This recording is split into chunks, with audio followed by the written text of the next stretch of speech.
Hey, how you doing everyone? Great to have you back in our home with us for what is Recipe 18. So just before we get started, I am very proud to announce that we will be releasing all 21 of these recipes in an online cookbook for you to have and enjoy at home.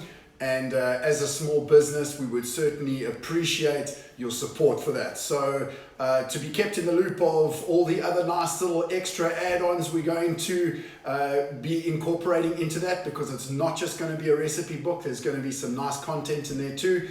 So make sure you like our Facebook page at Wild Coast Bookings, and please subscribe to our YouTube channel. Right, so enough for the pleasantries, let's get into it. Now, I know a lot of you have been baking at home now since you've had the time and you've been trialing out some interesting new recipes. I'm also quite aware that the world has been slammed through social media with baking recipes. So we're going to try and do a little twist on a friend of mine's recipe, and the reason why I wanted to do this today is it was his birthday recently. So this is Dark Alex's version of an olive and mint loaf. However, we're going to add a few other little ingredients to it. So Dark Alex, happy birthday, bud. This is the dark loaf. Okay, so what I'll be putting in this today is I'm going to roughly chop some onion. I've got some dried mint, and you've got to use dried mint for this recipe. I've got some of that dried rosemary that's been decaying in my fridge, which is still good, which I'll use. We've got some olives, which I'll show you how to smash up and take those pips out easily.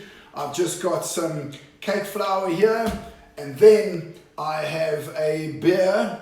Now I know it's sacrilege to be wasting alcohol at this stage of the game. However, I did leave this in the freezer overnight.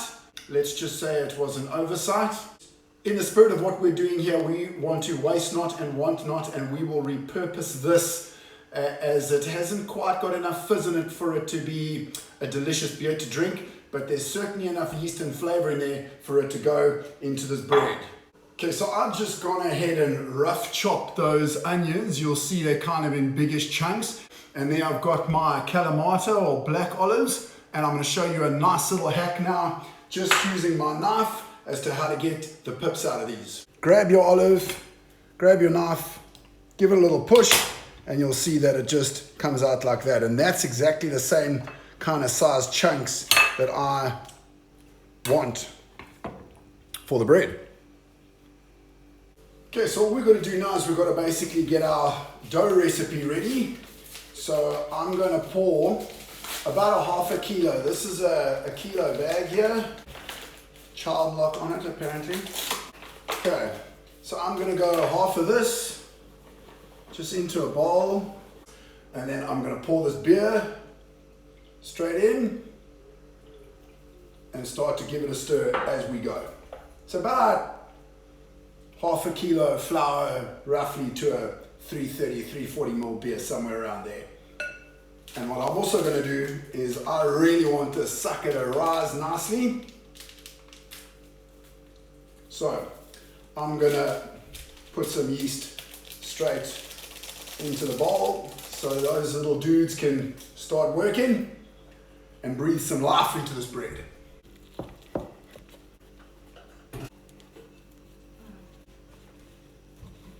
Okay, so I'm really happy where that dough is sitting at the moment.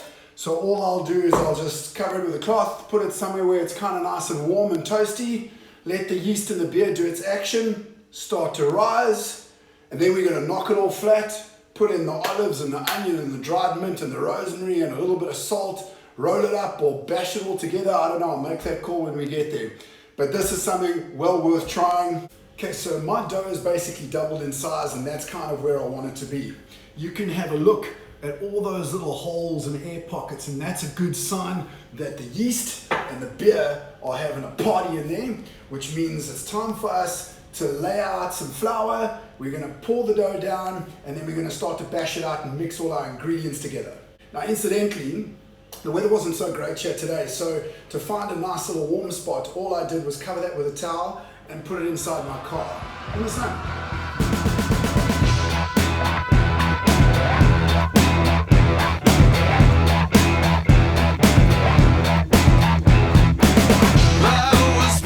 In the Texas Bay, 17 little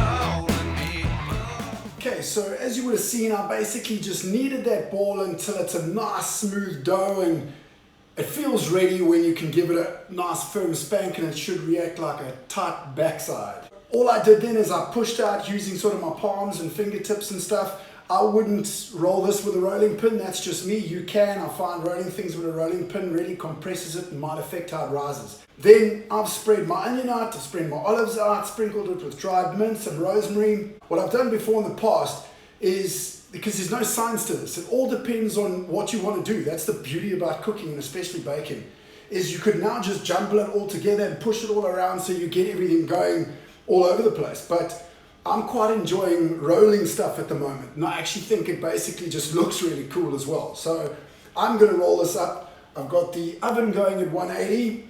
I've got a buttered baking tray that I'm going to put this on.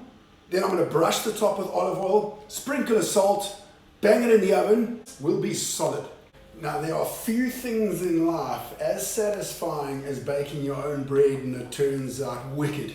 And that, to me, looks unbelievable.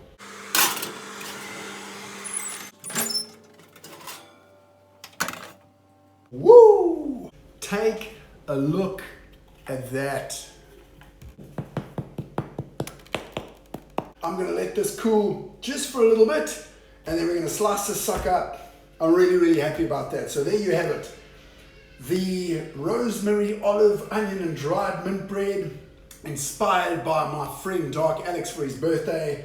Now, there are few better sounds than what you're about to hear.